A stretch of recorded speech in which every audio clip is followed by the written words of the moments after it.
नमस्कार दोस्तों, Byju's exam prep IAS Hindi में आप सभी का स्वागत है। आज हम आपके सामने 25 सितंबर 2022 के दैनिक क्विज प्रस्तुत कर रहे हैं, जिसमें द हिंदू, पीआईबी तथा इंडियन एक्सप्रेस के प्रमुख समाचारों के आधार पर प्रारंभिक परीक्षा के प्रश्न आपको अभ्यास के लिए दिए जाएंगे। साथ साथ विगत वर्षों में यूपीएससी के द्वारा प्रारंभिक परीक्षा में पूछा गया प्रश्न भी हम आपको अभ्यास के लिए देंगे और अंत में आज के किसी महत्वपूर्ण तथ्य की चर्चा करेंगे। तो आज के सत्र को हम प्रारंभ करते हैं और आज की दैनिक क्विज के पहले प्रश्न को देखते हैं। निम्नलिखित कथनों पर विचार कीजिए। खसरा एक अत्यधिक संक्रामक जीवाणु संक्रमण है। ध्यान रखें, ये जीवाणु संक्रमण नहीं है, यह एक तरह से वायरल यानी एक विषाणु वायरस से होने वाला संक्रमण है। इस आधार पर पहला कथन असत्य हो जाता है। दूसरा, खसरा से अंधापन, निमोनिया और एंसेफेलाइटिस जैसे गंभीर प्रतिकूल परिणाम देखने को मिल सकते हैं। अंतिम रूप में अगर हम देखें तो गंभीर परिणाम में इस तरह की बीमारियों का एक कारण हो सकता है। तो इस आधार पर दूसरा कथन सत्य है, केवल पहला यहाँ पर असत्य था, इसीलिए हमारा उत्तर हो जाता है बी, केवल 2 सत्य है।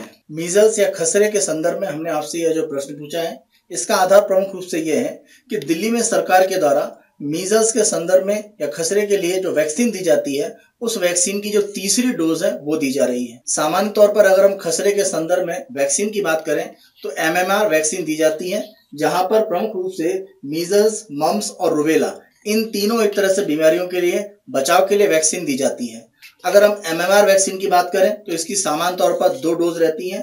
पहली डोज अगर हम देखें तो 12 से 15 महीने के अंदर अंदर दी जाती है और दूसरी जो डोज का एक तरह से देने का समय काल है वो सामान्य तौर पर 4 से 6 वर्ष के लिए रहता है। दिल्ली सरकार का यहाँ पर तीसरी डोज के संदर्भ में ये कहना है कि 9 माह से 5 वर्ष के बीच में जो बच्चे हैं उनको तीसरी डोज दी जाएगी, क्योंकि दिल्ली में अगर हम देखें तो मीजल्स को एक तरह से पूर्ण रूप में समाप्त करने के लिए एक पहल चल रही है और इस बीमारी को दिसंबर 2023 तक समाप्त करना है। इसीलिए मीजल्स या खसरे की जो तीसरी डोज है वो दिल्ली में दी जाएगी। आज के दूसरे प्रश्न को हम देखते हैं। दीनदयाल उपाध्याय ग्रामीण कौशल योजना के संदर्भ में निम्नलिखित कथनों में से कौन से सही हैं?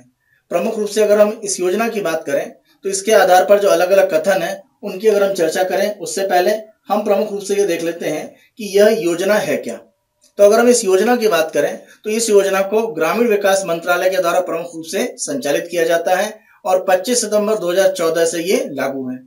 इसमें अगर हम प्रमुख रूप से देखें तो 2 भाग रखे गए हैं और कोशिश है कि इसमें ग्रामीण क्षेत्र में रोजगार के अवसर युवाओं में पैदा किए जाएं। और आप ध्यान रखें, यह जो योजना है यह राष्ट्रीय ग्रामीण आजीविका मिशन का एक तरह से भाग है। इस योजना में जो 2 उद्देश्य रखे गए हैं उसमें अगर हम देखें तो पहला उद्देश्य यह है कि ग्रामीण जो गरीब परिवार है वहां पर आय में विविधता लाई जाए, क्योंकि ग्रामीण क्षेत्र में आप देखें कृषि के अलावा अन्य क्षेत्रों में ज्यादा आय के साधन नहीं है। तो किसी प्रकार का प्रशिक्षण या कौशल देकर जो इस योजना में दिया जा सकता है और साथ साथ उनको एक प्लेसमेंट भी दिया जाता है, रोजगार भी उपलब्ध कराया जाता है, वो होता है। तो इससे आय में विविधता एक तरह से ग्रामीण परिवारों में आएगी जो गरीब हैं। साथ साथ ग्रामीण युवाओं की अगर हम बात करें तो उनके कैरियर को लेकर जो भी आकांक्षाएं हैं उसको पूरा करना भी इसका उद्देश्य है। इन 2 उद्देश्यों के साथ ये योजना आगे बढ़ रही है।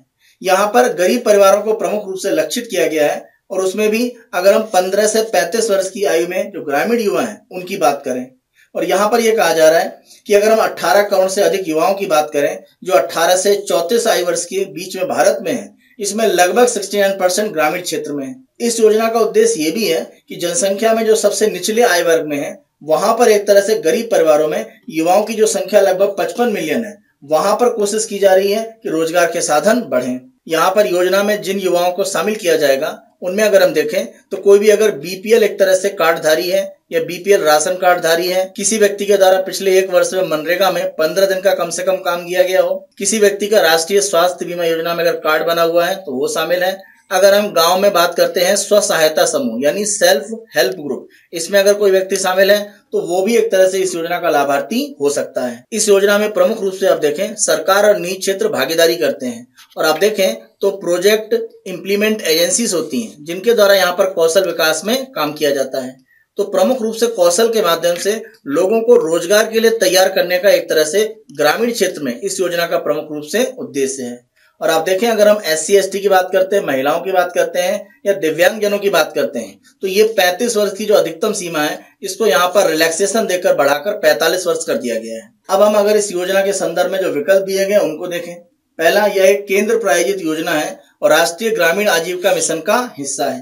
तो पहला कथन अगर हम देखें तो यहाँ पर बिल्कुल ये सत्य है, केंद्र प्रायोजित है। यानी केंद्र और राज्य सरकार दोनों के द्वारा इसमें फंड में भागीदारी की जाती है और राष्ट्रीय ग्रामीण आजीविका मिशन का यह हिस्सा है। दूसरा, इस योजना का फोकस 9 से 18 वर्ष के बीच के ग्रामीण गरीब युवाओं पर है। देखिए, ग्रामीण गरीब युवा तो सही है, लेकिन अगर हम यहाँ पर आयु सीमा की बात करें तो 15 से 35 है, इसीलिए 9 से 18 वर्ष का जो विकल्प दिया गया है तो दूसरा कथन गलत है। तीसरा, यह योजना ग्रामीण विकास मंत्रालय के अधीन है, तो बिल्कुल सत्य है, ग्रामीण विकास मंत्रालय इस योजना को संचालित करता है। तो इस आधार पर पहला और तीसरा कथन सत्य है, इसीलिए हमारा उत्तर हो जाता है सी। इस प्रश्न को पूछने का आधार यह है कि दीनदयाल उपाध्याय ग्रामीण कौशल योजना के संदर्भ में नवंबर में सरकार ने एक नोटिफिकेशन दिया था। अभी इस नोटिफिकेशन को सरकार ने 21 दिसंबर के समय वापस ले लिया है। तो नवंबर में नोटिफिकेशन क्या था? सरकार के द्वारा यह कहा गया था कि जो भी प्रोजेक्ट इंप्लीमेंटिंग एजेंसीज हैं, यानी कौशल एक तरह से देने के लिए या अन्य रूप में जो भी संस्थाएं इसमें काम कर रही हैं, उनको अतिरिक्त काम दिया जाएगा। यानी जो बेहतर काम कर रहे हैं उनको अतिरिक्त काम किया जाएगा और अन्य को एक तरह से काम नहीं दिया जाएगा। तो ये जो नोटिस दिया गया था इसको सरकार वापस ले रही है। यानी अगर हम सरकारी और निजी क्षेत्र की भागीदारी की इस योजना की बात करें, जहां पर कौशल देकर लोगों को रोजगार दिया जाता है, प्लेसमेंट दिया जाता है, उसमें सरकार के द्वारा यह कहा गया है कि प्रमुख रूप से जो हमने नोटिफिकेशन दिया था नवंबर में वो रद्द कर रहे हैं। यानी नए रूप में आप कह सकते हैं जो कार्य हैं वो अतिरिक्त लक्ष्य के रूप में अब जो प्रोजेक्ट इंप्लीमेंटिंग एजेंसीज है उनको नहीं दिए जाएंगे। आज का तीसरा प्रश्न हम देखते हैं, निम्नलिखित कथनों में से कौन सा या कौन से सही है या है। पहला कथन हम देखते हैं, सर्वोच्च न्यायालय में भारत के मुख्य न्यायाधीश सहित 34 न्यायाधीशों की स्वीकृत संख्या है। पहला कथन सत्य है। दूसरा, अभी तक कोई महिला मुख्य न्यायाधीश नहीं हुई है। भारत में अभी तक सुप्रीम कोर्ट में कोई मुख्य न्यायाधीश के पद पर एक तरह से महिला कार्य नहीं कर रही है, तो दूसरा कथन यहाँ पर आपका सत्य है। तीसरा, संविधान में मुख्य न्यायाधीश की नियुक्ति के लिए कोई प्रक्रिया निर्धारित नहीं है। सुप्रीम कोर्ट में अगर हम मुख्य न्यायाधीश की बात करें तो उनकी नियुक्ति को लेकर प्रक्रिया संविधान में एक तरह से नहीं दी गई है। जो भी सबसे सीनियर मोस्ट जज होता है सुप्रीम कोर्ट में, सामान्य प्रक्रियाओं में उसी को एक तरह से मुख्य न्यायाधीश के पद पर नियुक्त किया जाता है। तो यहाँ पर ऐसी कोई प्रक्रिया निर्धारित नहीं है संविधान में। कथन सत्य है, तीनों कथन सत्य है, इसीलिए हमारा उत्तर हो जाता है डी। 1, 2, 3 तीनों सत्य हैं। यहाँ पर इस प्रश्न का आधार यह है कि एक आलेख के माध्यम से यह कहा जा रहा है कि महिला न्यायाधीश, साथ साथ अगर हम महिला वकीलों की बात करें तो इनकी संख्या को तेजी से बढ़ाने की आवश्यकता है। जैसे अगर हम वर्तमान में देखें तो सुप्रीम कोर्ट में 3 महिला न्यायाधीश हैं, जिसमें अगर हम देखें तो जस्टिस वीवी नागरत्ना, जस्टिस हिमा कोहली और जस्टिस बेला एम त्रिवेदी हैं। अब जस्टिस वीवी नागरत्ना के संदर्भ में ध्यान रखें कि सितंबर 2027 में वो भारत की पहली महिला मुख्य न्यायाधीश हो सकती हैं। और आप देखें, अगर हम 2021 में देखें तो एक ही समय सुप्रीम कोर्ट में 4 महिला न्यायाधीश काम कर रही थी। तो यहाँ पर अगर हम देखें तो भारत में कुल मिलाकर 11 महिलाएं एक तरह से सर्वोच्च न्यायालय में न्यायाधीश के पद पर पहुंच चुकी हैं, जहां पर हम फातिमा बीबी की अगर हम बात करें तो पहली थी। आज के चौथे प्रश्न को हम देखते हैं, निम्नलिखित कथनों पर विचार कीजिए। ग्रेट बैरियर रीफ में प्रवाल भित्तियों का विश्व का सबसे बड़ा संग्रह है। तो ध्यान रखें, ऑस्ट्रेलिया के अगर हम उत्तर पूर्वी तट की बात करें और प्रमुख रूप से ऑस्ट्रेलिया के अगर हम क्वींसलैंड राज्य की बात करते हैं, अगर हम ग्रेट बैरियर रीफ की बात करें तो प्रवाल भित्तियों का यह विश्व में सबसे बड़ा संग्रह है। तो पहला कथन सत्य है। दूसरा, ग्रेट बैरियर रीफ ऑस्ट्रेलिया के दक्षिणी पूर्वी तट पर स्थित है। अभी हमने देखा कि जब हम ऑस्ट्रेलिया की बात करते हैं तो इसका यह उत्तर पूर्वी तट है, यानी अगर हम यहाँ पर देखें तो ये नॉर्थ ईस्ट एक तरह से कोस्ट हो जाता है, उत्तर पूर्व, और क्वींसलैंड राज्य से लगता हुआ तटीय भाग है, न कि दक्षिण पूर्वी। तो इस रूप में आप देखें, दूसरा कथन यहाँ पर गलत हो जाता है। तीसरा, इसे 1981 में विश्व विरासत स्थल के रूप में सूचीबद्ध किया गया था, जब यूनेस्को ने इसके पर्यावरणीय दुर्लभता और वैज्ञानिक महत्व को मान्यता दी थी। तो 1981 में अगर हम देखें तो विश्व विरासत स्थल के रूप में इसको सूचीबद्ध किया गया था। तो तीसरा कथन सत्य है।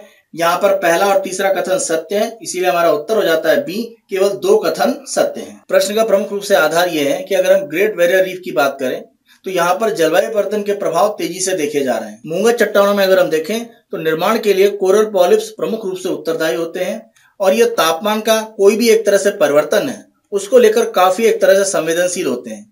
यानी हल्का सा परिवर्तन पूरी तरह से जो कोरल पॉलिप्स है उनको समाप्त कर सकता है, और इसीलिए वैज्ञानिकों के द्वारा एक तरह का मेथड अपनाया गया है जिसमें अगर हम कोरल लार्वा की बात करें तो उनको स्टोर करके फ्रीज किया जाएगा, और आगे चलकर अगर हम देखें तो वो दोबारा एक तरह से जो प्रवाल भित्ति है उसके निर्माण में योगदान कर सकते हैं। तो जलवायु परिवर्तन में जो तापमान वृद्धि समुद्र की हो रही है उससे एक तरह से ये सारा जो तंत्र है वो प्रभावित हो रहा है। सामान्य तौर पर अगर हम देखें तो जो कोरल लार्वा होते हैं उनको कम तापमान पर एक तरह से नियंत्रित करके रखा जाता है, और ये तापमान अगर हम देखें तो -196 डिग्री सेंटीग्रेड होता है, और बाद में जहां पर प्रवाल भित्ति को बनाना है वहां पर इनको दोबारा एक तरह से रीइंट्रोड्यूस किया जा सकता है। तो इस प्रक्रिया को पहले भी पालन किया जाता है, लेकिन आप देखें लेजर के उपयोग करके ये जो प्रक्रिया थी ये थोड़ी महंगी थी। और वर्तमान में जो नई तकनीक है जिसको क्रायोमैस कहा जा रहा है, कोरल लार्वा को कम तापमान पर इस क्रायोमैस नई तकनीक में जो स्टोर करने की स्थिति है वो पहले की तुलना में ज्यादा बेहतर है और माना जा रहा है कि इससे ज्यादा एक तरह से लाभ होगा। अगर हम ग्रेट बैरियर रीफ की बात करें तो माना जाता है कि यहाँ पर 400 अलग अलग प्रकार की मूंगा चट्टाने हैं। अगर हम मछलियों की बात करें लगभग 1500 प्रजातियां हैं। अगर हम मोलस्का समूह से बात करें तो 4000 अलग अलग प्रजातियां इन ग्रेट बैरियर रीफ के क्षेत्र में रहती हैं। तो इस रूप में अगर हम देखें तो जैव विविधता का एक महत्वपूर्ण स्थल है। तो इसके संरक्षण के लिए ये जो प्रयास किया गया है कि कोरल लार्वा को फ्रीज किया जाएगा, ये काफी महत्वपूर्ण है। दैनिक क्विज के दूसरे भाग में हम यूपीएससी के द्वारा विगत वर्ष में प्रारंभिक परीक्षा में पूछे गए प्रश्न आपको अभ्यास के लिए देते हैं।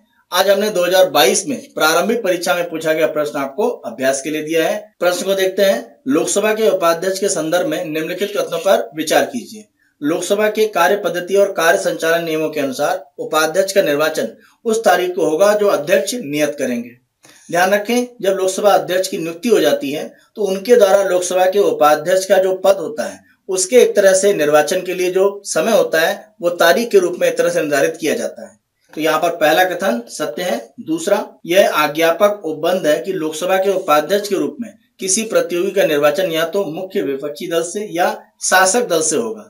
तो सामान्य तौर पर आप देखें इस तरह का कोई प्रतिबंधित रूप नहीं है कि मुख्य विपक्षी दल से होगा या शासक दल से ही होगा। सामान्य तौर पर जो प्रक्रिया है परंपरागत रूप में उनका पालन किया जाता है। ऐसा कोई एक तरह से मैंडेटरी रूप में कोई उपबंध नहीं है। तो दूसरा कथन गलत है। तीसरा, सदन की बैठक की अध्यक्षता करते समय उपाध्यक्ष की शक्ति वैसी ही होती है जैसी कि अध्यक्ष की और उनके विनिर्णयों के विरुद्ध कोई अपील नहीं हो सकती है। तो आप देखें उपाध्यक्ष जब लोकसभा अध्यक्ष की जगह पर एक तरह से काम कर रहे होते हैं तो उनकी शक्तियां लोकसभा अध्यक्ष के समान हो जाती हैं। तो तीसरा यहाँ पर कथन आपका सत्य है। चौथा, उपाध्यक्ष की नियुक्ति के बारे में सुस्थापित संसदीय पद्धति यह है कि प्रस्ताव अध्यक्ष द्वारा रखा जाता है और प्रधानमंत्री द्वारा विधिवत समर्थित होता है। लोकसभा के उपाध्यक्ष का जो चुनाव है वो लोकसभा के सदस्यों के द्वारा ही किया जाता है। तो यहाँ पर जो चौथा कथन है वो एक तरह से गलत है।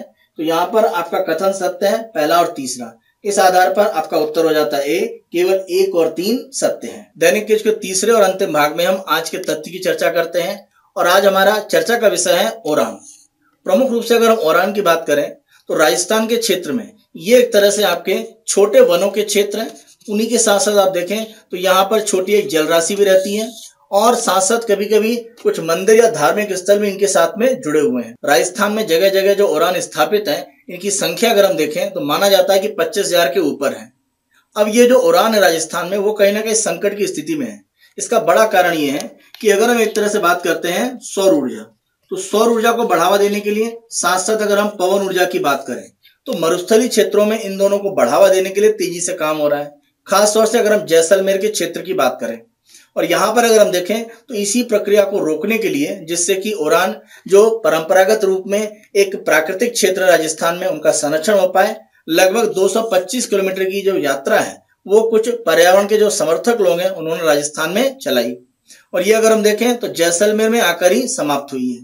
तो इस यात्रा का प्रमुख रूप से उद्देश्य क्या है कि ये जो पवित्र ओरान क्षेत्र राजस्थान में उनको एक तरह से संरक्षित करने की जरूरत है, क्योंकि इन्हें राजस्थान में जो जैव विविधता है उसके संरक्षण के लिए बहुत ही महत्वपूर्ण माना जाता है। यहाँ पर आप प्रमुख रूप से ध्यान रखें, जब हम ओरान की बात करते हैं तो संस्कृत का जो अरण्य शब्द है जिसके लिए मतलब होता है वन, वहां से यह शब्द लिया गया है और एक तरह से ये छोटे उपवन या चरागाह की भूमि है और पवित्र इसलिए क्योंकि ये कुछ मंदिरों के साथ में जुड़े हुए हैं और इनमें काफी हद तक पुराने मंदिर स्थित हैं और उन्हीं के आसपास के क्षेत्र में छोटे से वन और साथ में जलराशियां एक तरह से विकसित हैं। यहाँ पर आप ध्यान रखें किसी तरह की खेती नहीं होती है और वनस्पति और जीवों को समान रूप में बढ़ने की और स्वतंत्र रूप में यहाँ पर रहने की पूरी अनुमति है। यहाँ पर कभी पेड़ नहीं काटे जाते और यह क्षेत्र किसी का नहीं है, यानी सामुदायिक रूप में आप देखें इसका एक तरह से संरक्षण होता है। मरुस्थलीय क्षेत्र में सूखा एक बड़ी समस्या होती है और ओरान को माना जाता है कि सूखे के समय जो भी वहां पर जनसंख्या रहती है और साथ साथ अगर हम जानवरों की बात करें या जो भी पेड़ पौधे हैं उनके लिए एक तरह से ये वरदान के रूप में है। सूखे के समय में इन जानवरों को अगर हम देखें तो भोजन और चारे की व्यवस्था ओरान से प्रमुख रूप से होती है, तो यह उनके लिए काफी महत्वपूर्ण है। जैसलमेर की अगर हम आजादी के लिए देखें तो 16वीं और 18वीं शताब्दी में जिन वीर लोगों ने योगदान दिया है उन्हीं के आधार पर आप देखें कुछ उड़ान जैसलमेर में एक तरह से बने हुए हैं, यानी उनकी स्मृति में इन उड़ान को एक तरह से स्थापित किया गया है। उड़ान राजस्थान की संस्कृति में अगर हम देखें तो सैकड़ों वर्ष से एक तरह से स्थापित है।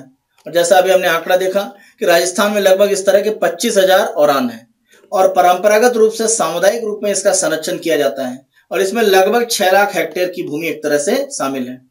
और जैसलमेर में अगर हम केवल देखें तो 100 उड़ान है और उनमें से ज्यादातर 700 से 800 साल पुराने हैं। तो ये दिखाता है कि यह सांस्कृतिक परंपरा का भी राजस्थान का भाग है। अब यहाँ पर प्रमुख रूप से समस्या क्या है? समस्या जो अभी हमने चर्चा किया कि नवीकरणीय ऊर्जा को राजस्थान में तेजी से बढ़ावा दिया जा रहा है और इसके लिए आप देखें कि जो भी सौर ऊर्जा के संयंत्र स्थापित किए जा रहे हैं या प्रमुख रूप से अगर हम देखें जो पवन चक्की स्थापित की जा रही हैं, जैसे यहाँ पर आप देखें तो ये 2 उड़ान के चित्र हैं। ये एक तरह से जैसलमेर के क्षेत्र में स्थित आपके उड़ान के भाग हैं।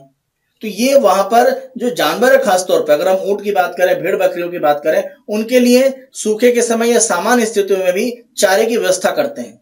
तो उड़ान का महत्व राजस्थान में इस रूप में सबसे ज्यादा माना जाता है। अगर हम नवीकरणीय ऊर्जा के संदर्भ में देखें तो ये एक तरह से विंड फार्म स्थापित कर दिए गए हैं जो उड़ान के क्षेत्र हैं। इसी के साथ साथ अगर हम देखें तो सौर ऊर्जा के ये आपके संयंत्र हैं। तो आप देखें कि यहाँ पर एक प्रमुख पक्षी की प्रजाति है जिसको हम कहते हैं ग्रेट इंडियन बस्टर्ड। तो ये जो पक्षी की प्रजाति है वर्तमान में क्रिटिकली एंडेंजर्ड है और यहाँ पर आप देखें राजस्थान का ये राजकीय पक्षी भी है। तो इसका जो एक तरह से निवास स्थान है वो भी खतरे में आ रहा है। उड़ान के जो क्षेत्र है वो ग्रेट इंडियन बस्टर्ड के प्रमुख निवास स्थल है। लेकिन यहाँ पर अगर सौर ऊर्जा और पवन ऊर्जा का प्रभाव बढ़ता है, खास तौर से ये हाई टेंशन जो वायर है, माना जाता है कि ग्रेट इंडियन बस्टर्ड इनसे टकराकर काफी हद तक मरे हैं और इनकी आबादी आप देखें वैसे भी बहुत तेजी से घटी है। और इन स्थितियों में जब लगातार इस तरह के बिजली के हाई टेंशन वायर इन उड़ान के क्षेत्रों में फैल रहे हैं, खासतौर से जैसलमेर के आसपास के क्षेत्रों में, तो माना जा रहा है कि ये ग्रेट इंडियन बस्टर्ड के लिए भी काफी एक खतरे की स्थिति बन रही है। ग्रेट इंडियन बस्टर्ड की जो घटती हुई संख्या थी, इसीलिए अगर हम देखें तो गंभीर रूप से लुप्त प्राय यानी क्रिटिकली एंडेंजर्ड कैटेगरी में 2011 में ही IUCN ने इसको डाल दिया था रेड डाटा लिस्ट में।